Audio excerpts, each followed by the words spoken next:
नमस्कार, आप देख रहे हैं जेटीएन न्यूज़ इंडिया और एक खास टॉपिक के साथ मैं इस वक्त हाजिर हूँ। आपको पता है कि जो नोटिफिकेशन आया है डिप्टी मेयर को लेकर के, चास नगर निगम क्षेत्र को लेकर के, कि डिप्टी मेयर का सीधा चुनाव नहीं होने वाला है। ऐसे में जो संभावित कैंडिडेट थे अमर चौरसिया जी डिप्टी मेयर के, वो इस वक्त हमारे साथ मौजूद हैं। ज़रा रिएक्शन ले लेते हैं कि जो नोटिफिकेशन आया है चुनाव आयोग का, उस पर इनका प्रतिक्रिया क्या है। सबसे पहले तो अमर जी, स्वागत आपका जेटीएन न्यूज़ इंडिया पे। नमस्कार, जेटीएन न्यूज़ के सारे व्यूवर्स को मेरे तरफ से नमस्कार है और आपके चैनल बहुत अच्छा कार्य कर रही है, इसके लिए आपको बहुत बहुत बधाई देते हैं। अमर जी, जिस ढंग का नोटिफिकेशन आया कि डिप्टी मेयर का सीधा चुनाव नहीं होने जा रहा है, तो सबसे पहले तो आपकी प्रतिक्रिया क्या है कि सीधा चुनाव नहीं हो रहा है, आपका रिएक्शन? ये बहुत ही दुर्भाग्यपूर्ण है कि हम लोगों ने चुनकर हेमंत सोरेन सरकार को लाया था, महागठबंधन की सरकार को लाया था कि भाई ये जनता के हित के लिए कार्य करेगी, लेकिन कहीं न कहीं ये जनता के साथ अन्याय करने का ये काम हुआ है। आपको पता है कि ये पिछले 3 सालों से प्रस्तावित था। 2018 में ये नोटिफिकेशन आया था कि उप मेयर का भी चुनाव तय है और इसके अंतर्गत आपका रांची नगर निगम और बेरमो उपाध्यक्ष का भी चुनाव किया गया। लेकिन ये दुर्भाग्यपूर्ण है कि इतनी तैयारी होने के बाद डिप्टी मेयर का सीट को हटा दिया गया। ये सिर्फ मेरे लिए दुख की बात नहीं है, हमें लगता है कि पूरे झारखंड के लिए जितने भी इसके प्रत्याशी लोग तैयारी कर रहे थे, सभी को बहुत बड़ा झटका लगा है और बहुत दुख की बात है। और ये जो इन्होंने कहा है, जो झारखंड सरकार अभी जो ये प्रस्ताव लाई है कि वार्ड से चुनकर आएंगे डिप्टी मेयर, ये बहुत ही गलत है। ये पूरी तरह से भ्रष्टाचार को बढ़ावा देने का इन्होंने कार्य किया है और इसका अंजाम इनको आने वाले लोकसभा और विधानसभा के चुनाव में इनको देखने को मिलेगा। अमर जी, एक चीज़ तो है कि जो वार्ड मेंबर हैं, जो वार्ड पार्षद हैं, अब जो चुनकर आएंगे, जाहिर है कि गेंद अब उनके पाले में है डिप्टी मेयर को लेकर के, तो कोई भी यूं ही किसी डिप्टी मेयर को वोट नहीं देगा, ये क्लियर है। जाहिर है कि बार्गेन होगा। ऐसे हालात में आपको लगता है कि जिनके पास करोड़ों रुपया है वही अब डिप्टी मेयर होंगे? निश्चित रूप से हेमंत सोरेन की सरकार ने ये सोच के रखा है कि हमें भ्रष्टाचार को बढ़ाना है और मतलब कि ये भ्रष्टाचार को बढ़ावा देने के कार्य उन्होंने किया और उनकी सरकार ने किया है। जब जनता 2 वोट दे सकता है तो तीसरा वोट भी दे सकता है। जनता को कोई दिक्कत नहीं है, जनता को कोई तकलीफ नहीं है। ये पूरी तरह से जनता के साथ अन्याय है। हम जैसे डिप्टी मेयर प्रत्याशियों के साथ ये राजनीतिक हत्या है। ये राजनीतिक हत्या हेमंत सोरेन की सरकार ने हम जैसे प्रत्याशियों के साथ उन्होंने किया है और निश्चित रूप से बहुत ही दुर्भाग्य, इसकी जितनी निंदा की जाए इसकी वो कम होगा। बहुत ही दुर्भाग्य है कि ऐसी सरकार हमारे झारखंड में है, इसकी मैं बहुत कड़ी निंदा करता हूँ। अमर जी, एक आखिरी सवाल मैं आपसे ले रहा हूँ, ये है कि जब आपने ये फैसला किया कि आप डिप्टी मेयर का इलेक्शन नहीं लड़ने जा रहे हैं, ऐसे हालत में आपने अपनी जो धर्मपत्नी है उनको आपने मेयर पद के लिए खड़ा किया, कारण क्या रहा इसके पीछे? देखिए, डिप्टी मेयर का पद आप सभी को पता है कि डायरेक्ट जनता चुनने नहीं जा रही है। परिस्थितिवश, क्योंकि हमने पिछले 5 सालों में काफ़ी मेहनत किया था क्षेत्र में, हमारे जितने भी समर्थक हैं या जो लोग चाहते हैं कि हम जीत कर नगर निगम पहुंचते, वो लोगों का विश्वास और प्यार और समर्थन और आशीर्वाद के बदौलत ही मैं अपनी पत्नी श्रीमती प्रिया देवी चौरसिया को मेयर पद के लिए मैंने घोषणा किया है कि मैं चुनाव लड़ाऊंगा और मैं विश्वास दिलाता हूं कि हम जीत कर जब आएंगे तो चास के विकास में एक नई परिगाथा को लिखेंगे। आप सभी चास बोकारो, चास की जनता से हमारा आग्रह होगा कि एक बार मेयर पद में प्रिया देवी चौरसिया को वोट दें और निश्चित रूप से विश्वास दिलाते हैं जो गति हमने बिना पद पे और बिना पावर में रह के हमने जो पिछले 2.5 सालों से करके दिखाया, वो पिछला लॉकडाउन हो या इस लॉकडाउन के अंदर हो कोरोना काल में, और ऐसे भी लगातार हम क्षेत्र में जो ये थे, तो निश्चित रूप से पद बदला है, इंसान नहीं बदला है और हम वही हैं।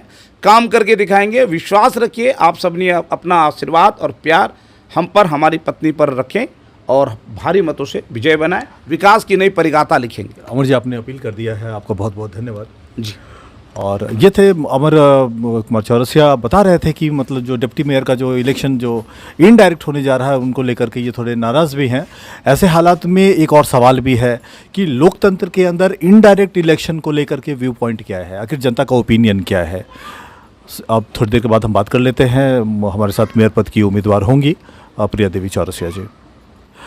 नमस्कार, जेटीएन न्यूज़ इंडिया में एक बार फिर से आपका स्वागत है और इस वक्त हमारे साथ यहाँ मेयर पद की उम्मीदवार प्रिया देवी चौरसिया जी हैं। प्रिया जी, सबसे पहले तो स्वागत आपका जेटीएन पे। नमस्कार साथियों। सबसे पहले तो मैं जेटीएन न्यूज़ के कार्यकर्ता और प्रबंधक सभी को तहे दिल से नमस्कार करती हूँ। प्रिया जी, आप मेयर पद की उम्मीदवार हैं, आपके पति सोशल वर्कर हैं यहाँ पे अमर जी, काफ़ी काम किया। अभी कोरोना को लेकर के भी उन्होंने कोविड को लेकर जो जन कल्याण के काम थे वो कर रहे थे, और भी वैक्सीनेशन को उन्होंने स्पीड अप करने के लिए बहुत सारे काम किए हैं। तो उनका जो सोशल वर्क है, उनका जो सामाजिक काम है, आपको लगता है कि ये आपके चुनाव के लिए फ़ायदेमंद हो रहा है? जी बिल्कुल फ़ायदेमंद तो हो ही रहा है। जो वैक्सीनेशन का काम था, जी वैक्सीनेशन को आपका क्या रोल रहता था इसमें? इसमें देखिए मेरा रोल भी रहता था। अब पति है तो उनके साथ मेरा रोल तो रहता ही था। प्रिया जी, आप एक महिला हैं और चास में महिलाओं को सबसे ज़्यादा समस्याओं से रूबरू होना पड़ता है। वो सफाई का मामला हो, पानी का मामला हो, बिजली का मामला हो। तो आपके नज़र में जो चास की समस्याएं हैं, तो ज़रा उसको ब्रीफ कर दीजिए, फिर हम आगे बढ़ते हैं। देखिए चास की समस्याएं तो बहुत सारी है। अभी चास में मूलभूत समस्याएं ही पूरी नहीं हुई है। अब नाली की समस्या है, पानी को घर घर पानी तक नहीं पहुंचा है। सप्लाई पानी भी समझ लीजिए 30% तक के लोगों को ही मिल पाया है। बहुत सारे कार्य हो के भी सप्लाई पानी का कनेक्शन नहीं शुरू हुआ है। तो समस्याएं तो भरी पड़ी है। नाली का है तो नाली के निकासी की समस्या है। तो ये सब समस्याएं तो चास नगर निगम में भी है मौजूद, और बस समस्याओं का निदान करना है। यहाँ पे बहुत सारा इलाका है जो कि जल जमाव का क्षेत्र है, जहाँ बरसात होता है तो पानी जम जाता है। तो उस सब इलाकों को जल निकासी को लेकर के आपके पास कोई रोड मैप है क्या? क्या योजना है क्या? देखिए ये सब योजनाओं को तो मैं मेयर पद पे आते ही कुछ आपको इसके बारे में बात करूँगी, पर अभी तो बस यही कह सकती हूँ कि नाली के बड़े बड़े नाले बनाए जाएंगे। इसके निकासी के जब नाली की हो जाएगी तो फिर जल जमाव की समस्या भी हल हो जाएगी। जहाँ तक सप्लाई पानी का सवाल है, 30-35% घरों में पानी है, अभी भी 70 से 65% घरों में पानी नहीं है। जो एजेंसी को पाइपलाइन बिछाना है उस काम में शिथिलता है, स्लो डाउन है। तो आप जब मेयर बनकर आती हैं तो उस एजेंसी के साथ क्या ट्रीटमेंट होगा, या फिर पानी के सप्लाई को लेकर के आपके पास कोई और योजना है क्या इसको स्पीड अप करने के लिए? देखिए स्पीड अप, तेजी आए। देखिए मेरे मेयर पद आने पे इन काम में तेज़ी तो आएगा ही, पारदर्शिता हो जाएगी। जन सभी लोग मेरे तक कांटेक्ट कर पाएंगे, तो इनका भी कुछ हल निकाला जाएगा। जी, आप बात कर रहे हैं कि लोग आपसे संपर्क करेंगे और आप हल निकालेंगे। कुछ और भी लोग हैं जो इंतज़ार कर रहे हैं, वो है प्रधानमंत्री आवास को लेकर के। जो जिनकी पात्रता है उनको आवास नहीं मिल पा रहा है, और जिनकी पात्रता नहीं है वो आपको पता है कि भ्रष्टाचार का युग है, लोग पैसे खिलाकर अपने लिए पास करवा लेते हैं। तो इस तरह का जो समस्या है उसको आप कैसे डील करेंगे? खास करके जो ज़रूरतमंद जो लोग हैं जिनको प्रधानमंत्री आवास की ज़रूरत है, उनके साथ आपका ट्रीटमेंट कैसा होगा? जैसे देखिए अब जितने सरकारी योजनाओं को जन जन तक पहुंचाने का कार्य किया जाएगा। अब पारदर्शिता लाई जाएगी इसमें। तो पारदर्शिता के तहत जो लोग ज़रूरी है जिनका, उनको प्रधानमंत्री योजना मिलेगी, और इनमें बहुत पारदर्शिता होगी। आप लोगों को लाभ ज़रूर मिलेगा। एक और सवाल है पार्किंग को लेकर के। चास का एक बहुत बड़ा इलाका है जहां पार्किंग का समस्या है, खास करके बाईपास रोड और जो चेक पोस्ट तक का जो इलाका है। तो ये जो पार्किंग का जो समस्या है उसको आप कैसे डील करेंगे? देखिए पार्किंग की समस्या तो है चास में। इसको डील करने के लिए जो दुकानदार हैं वो अपना जो सामान है वो रोड पर रख देते हैं, तो और नगर निगम जब कभी भी ड्राइव चलाता है तो उनका सामान थोड़ा पीछे हो जाता है, फिर वो आगे आ जाते हैं। तो इस माइंडसेट को कैसे बदलेंगे आप? देखिए इस माइंडसेट को करने के लिए अब दुकानदारों को और सबको समुचित स्थान दिया जाएगा एक, और फिर हम लोग पार्किंग के लिए एक जगह बनाएंगे। उसके लिए अभी मेयर पद पे आके हम आप लोग को बताते हैं ये सब कार्य के बारे में। रिया जी, क्योंकि मुझे वाइंड अप भी करना, मैं आखिरी सवाल ले रहा हूँ, वो है भ्रष्टाचार को लेकर के। नगर निगम में बहुत सारा आरोप लगता है कि भ्रष्टाचार है वहाँ पे, बहुत सारे स्कीम्स हैं वहाँ पे, खास करके सफाई को लेकर के कि लोग बोगस बिलिंग करवाते हैं वहाँ पर। तो महिलाओं के बारे में एक परसेप्शन भी है कि वो कमज़ोर प्रशासक मानी जाती हैं। तो इन भ्रष्टाचारियों से कैसे निपटेंगे आप? देखिए पहले तो मैं बता दूं कि महिलाएं कोई कमज़ोर प्रशासक नहीं है। ये बात बहुत सारे हमारे देश की महिलाएं कर चुकी हैं इसको, ठीक है। तो ये बात तो माइंड में आप रखिए नहीं कि महिलाएं कमज़ोर प्रशासक है। और रही बात आपकी कि कैसे इसको डील करना है, तो डील करने के लिए मैं पारदर्शिता लाऊंगी अपने कार्य में, और जो भी कार्य होगा मेरे तक आके ही फिर आगे बढ़ेगा, तो मैं इसका खुद निवारण करूंगी। एक सवाल मैं ले रहा हूँ पब्लिक सेंटीमेंट का।